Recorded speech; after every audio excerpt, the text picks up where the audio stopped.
Highbridge, a division of Recorded Books, presents Limelight, Rush in the 80s, by Martin Popoff. Read by Michael Butler Murray. Introduction. Get any pile of Rush fans together, at say one of the many legendary Rush cons over the years, and you can quickly elicit strong opinions on what parts of the band's 80s catalog are valid and which are not. It was an action-packed decade for the boys, as they finally found themselves, by dint of their own wiles and will, in the top quartile. Not so much with Permanent Waves, but for sure come Moving Pictures, a red and black record accepted as the band's masterpiece.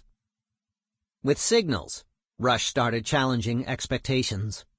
The 80s will mess with your head, and Rush took to messing about with all the decade had to offer, enthusiastically so, given the guys' predilection toward explorations of modernity. Keyboards and hairstyles in tandem. Geddy, Alex, and Neil took the mile when offered an inch, and by the time we got to Power Windows and Hold Your Fire, Rush was an astringent, high-strung pop band, trendy keys and synths in excess. Most fans went along for the trip, and if they weren't always happy with records like Presto, the concert halls were still filled, as the band had no problem delivering the power trio power the fans expected during a show, aided and abetted by a deep catalog of hits, more analog. And the productivity was impressive as well. Most 70s bands couldn't hold a candle to Rush's tally of 7 studio albums and 2 double live spreads in the 80s, even if the guys decided to notch back on the mega tours. Rush were regulars in Europe, but never a world band. They began to visit less frequently, also cutting back on how much of the U.S. and Canada they would hammer at repeatedly. As you may or may not know, Limelight, Rush in the 80s, is the follow-up tome to Anthem, Rush in the 70s. That book looked at the long ramp-up to the Zeppelin-esque debut album in 1974 and the arrival of a transformational force in the guise of Neil Peart, sadly and shockingly deceased from brain cancer, just as that book was getting ready to go to print. Peart, of course, became heralded as one of the greatest rock drummers of all time, and certainly one of the most air-drummed, as early as his third record with the band, 2112. Anthem then examined the band's first live album, followed by A Farewell to Kings and Hemispheres. And all of a sudden, the 70s are over, and it's time for something fresh, including technological innovations as well as the rise of MTV and the age of video. Limelight, Rush in the 80s, is the story of these subsequent years, beginning a couple of weeks into the Hades, as voiced by Morrissey, with the robust, if brief, Permanent Waves, and bowing out in November of 1989 with Presto, a record that bucked so many trends, the band found themselves kind of marginalized, or more positively, defiantly singular, sounding like no one else, while still essentially playing a form of mainstream pop. Along the way, we hear from the myriad producers Geddy, Alex, and Neil brought into the circle, not so much desperately, but avidly, curiously, looking for inspiration from industry peers. Essentially what Peter Collins and Rupert Hine, and slightly less so, Peter Henderson, brought was pop modernity, with the guys all too happy to push buttons on the latest toys, to craft a sound more in keeping with what they saw as valid and au courant, the music of grown-ups. A contentious dynamic of the book, which I argue is borne out in the music and lyrics, is that the band was seeking the respect of folks they thought were smart, folks who had good taste. You may look at that as a negative, or you might see that as the guys enthusiastically participating in the hustle and bustle of the modern world, growing intellectually, not conceding that they themselves couldn't be New World men.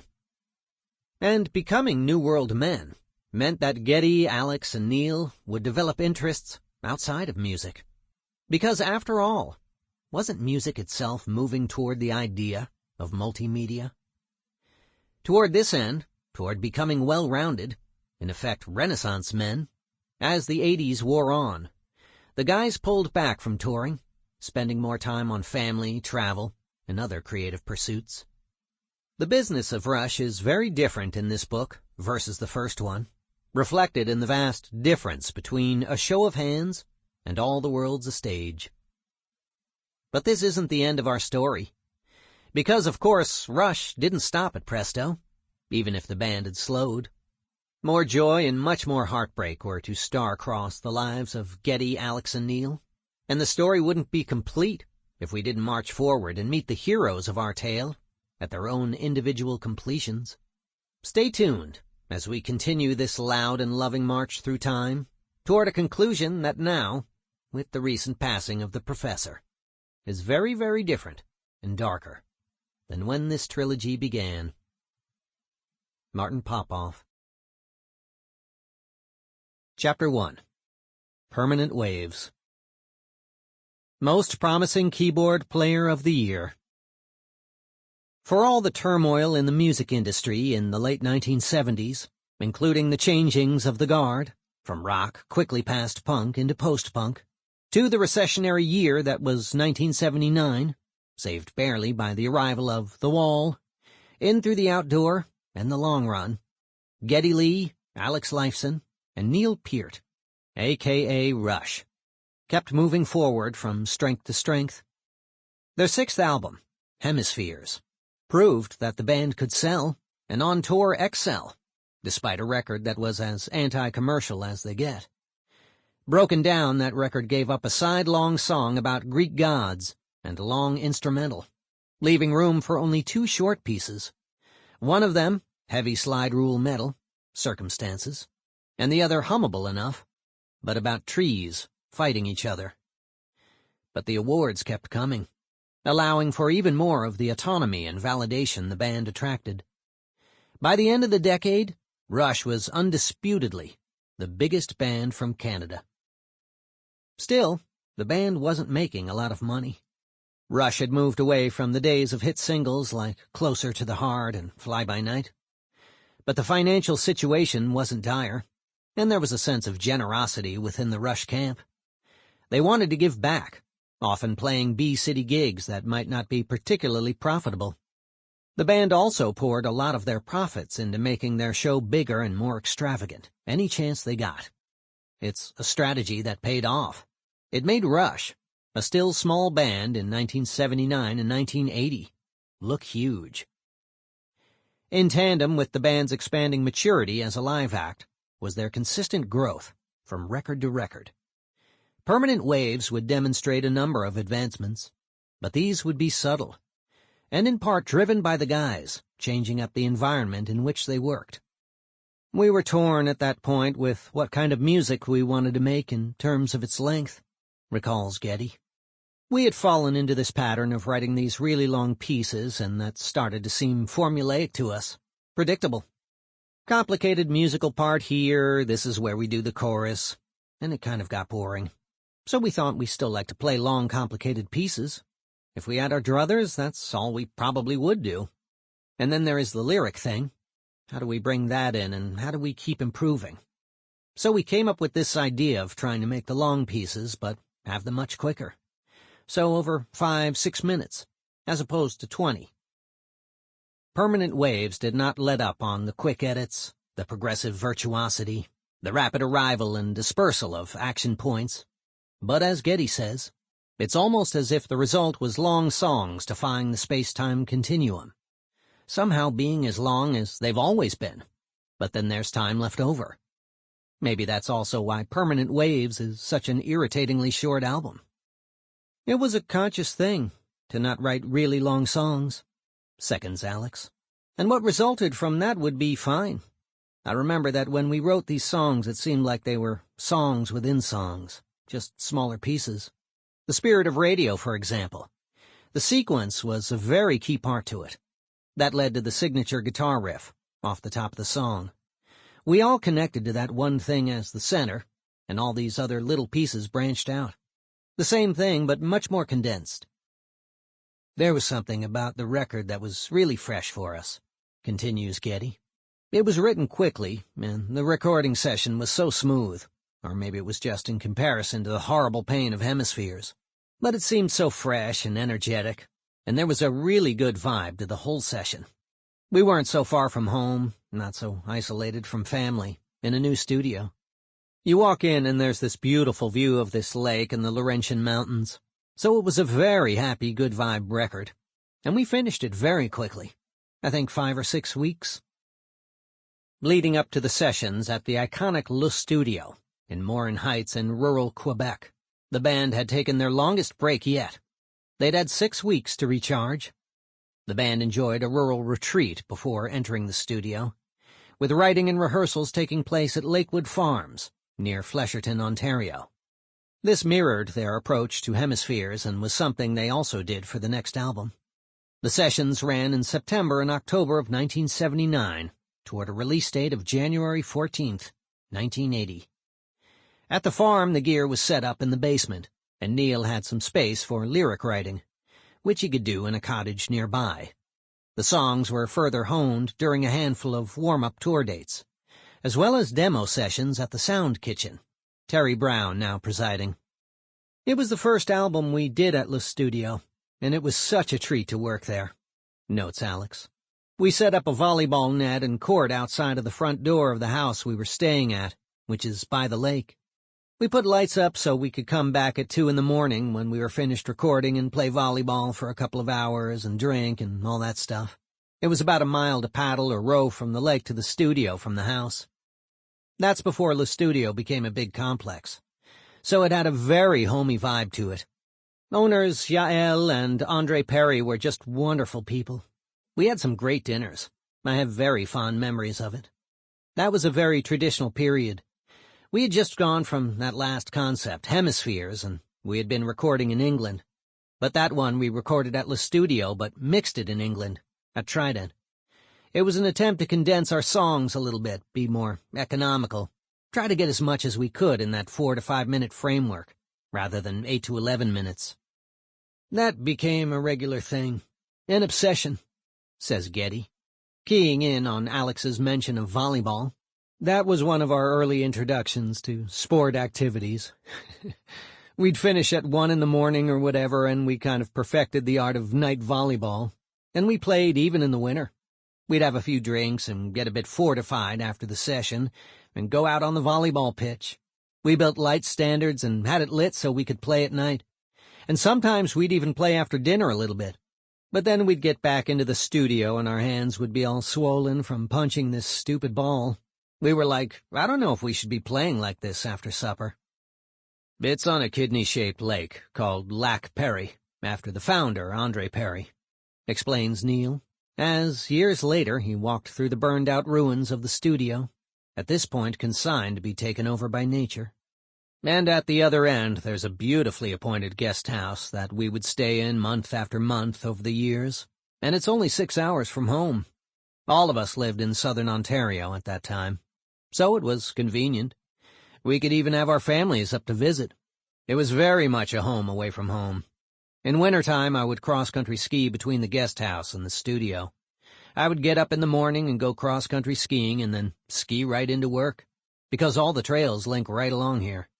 It became such a nice escape. A lifetime passion was formed here. The assistant engineer taught me how to cross-country ski, the late Robbie Whelan.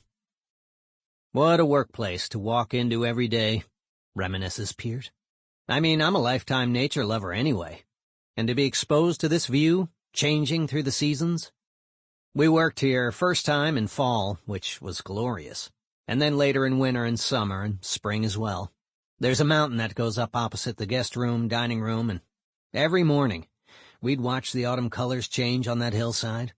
And the 3 of us, we actually hiked up there one time. We often have subgroups that we write as, and one of them, our new wave romantic group, was called the Fabulous Men. And the 3 of us hiked up to a high ski trail called the Portageur. I'd ski by it in winter, so I knew it was there. And I led us up there and I carved it into the tree, the Fabulous Men. Probably still there. In the summertime, there were paddle boats on the lake or a little rowboat, continues Neil.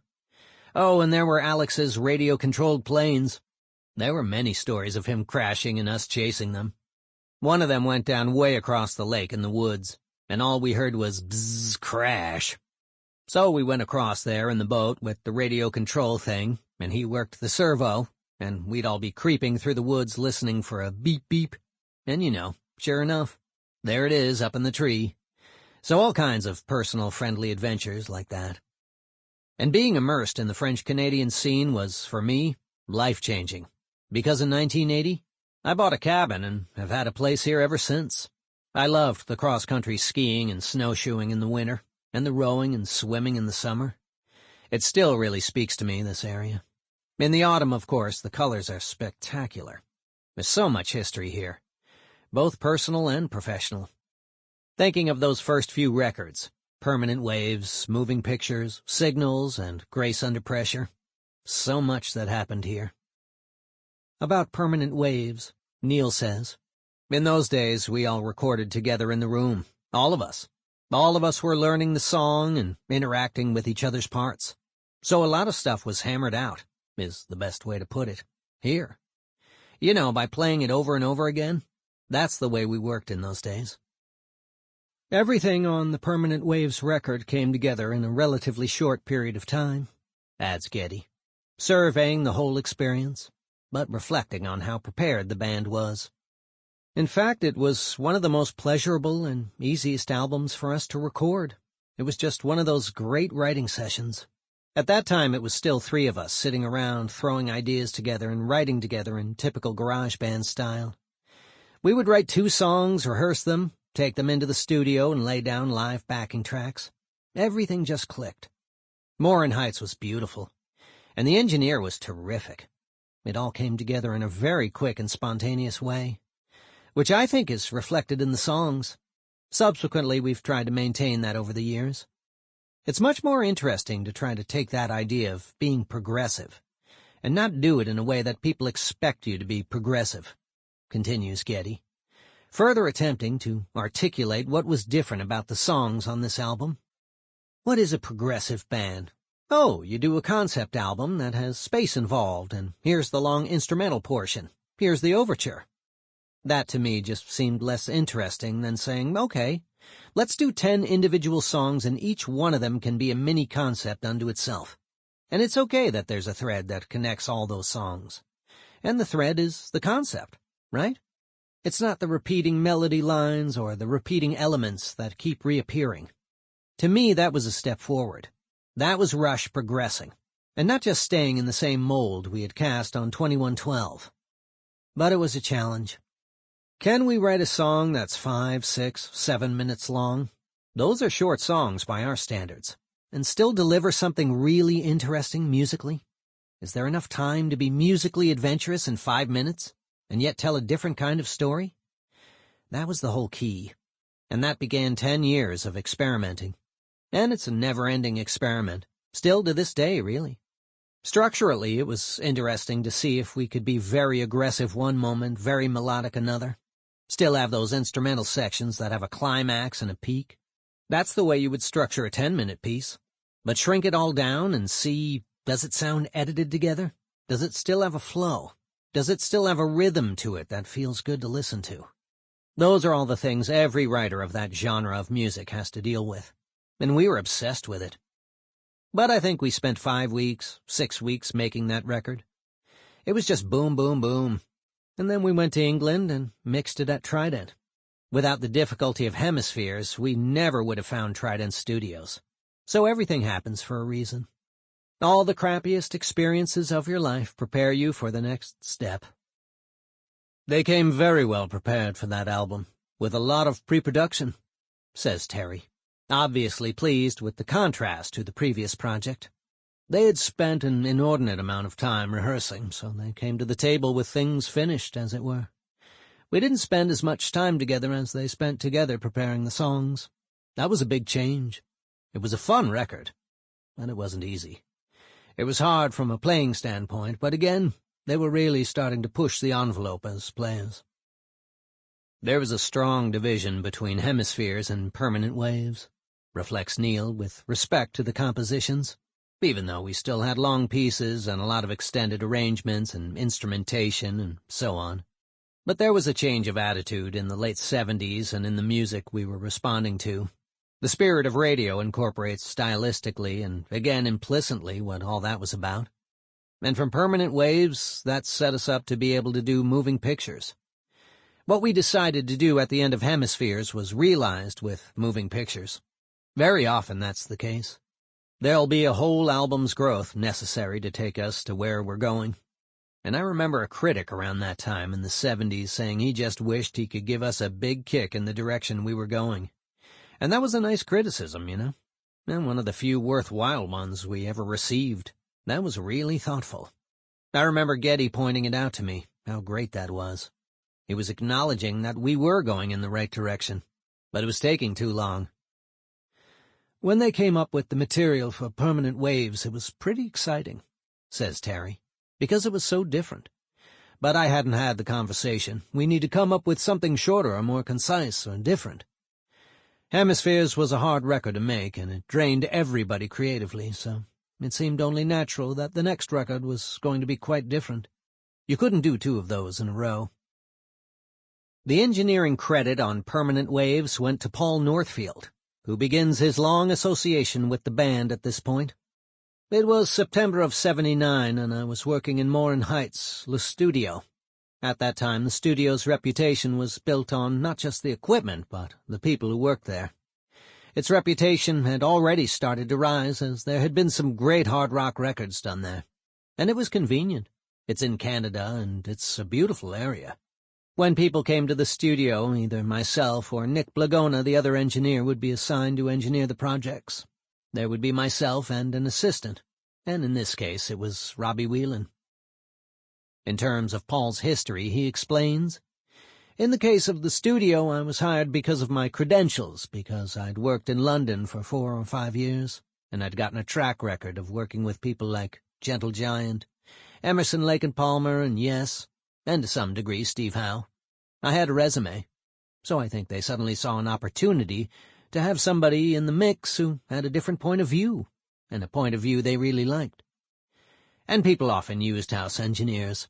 So when they walked in the door, I kind of assumed I was going to be sitting in the engineering seat and Terry was the producer. I made that assumption from day one.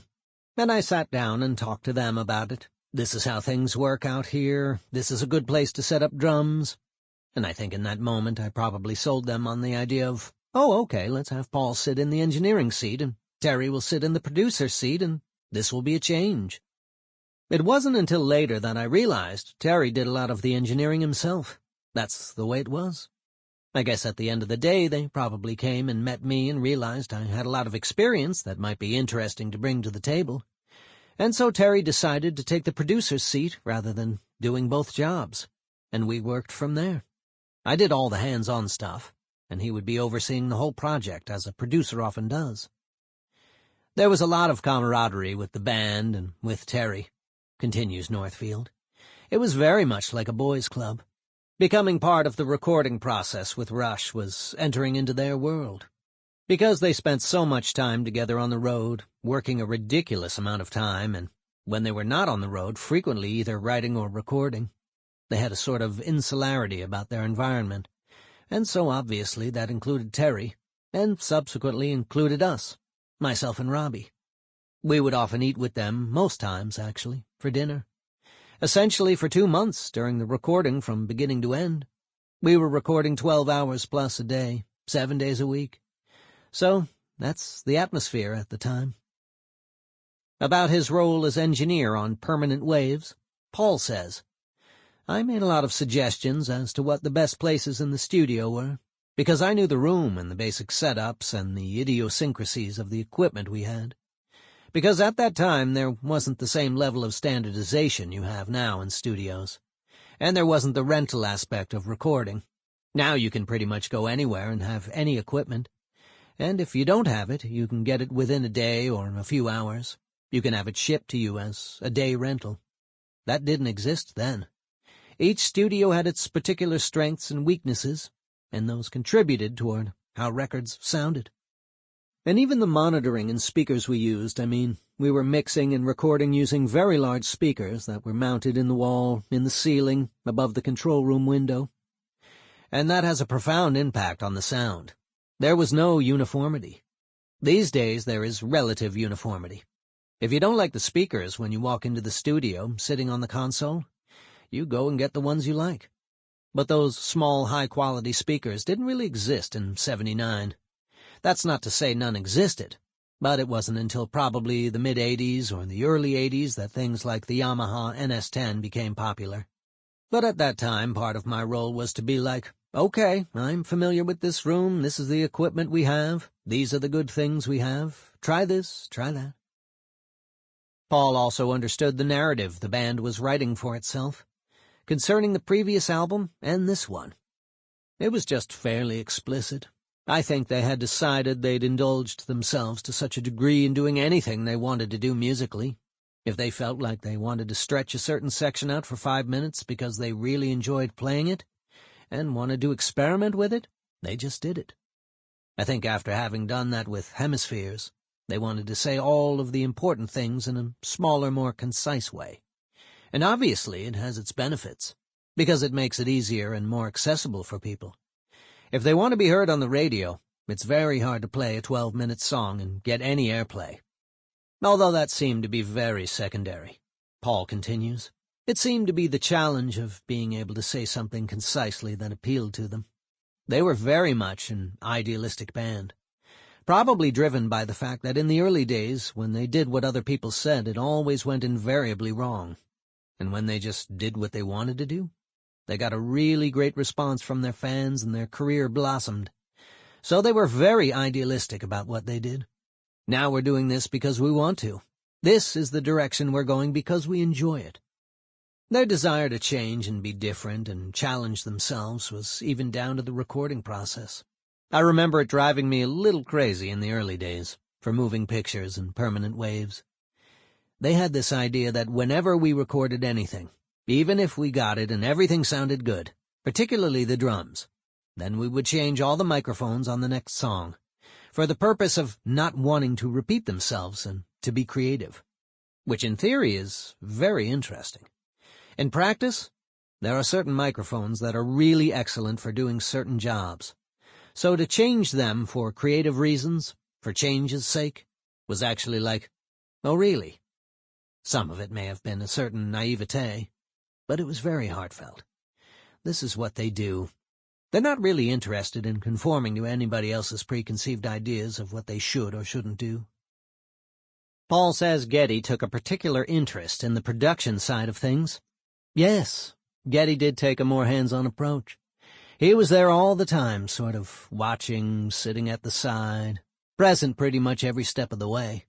Sometimes when Alex was playing a solo, it would just be Terry, Alex, and myself in the control room. But even so, I think Geddy was there lapping it all up and being a part of it.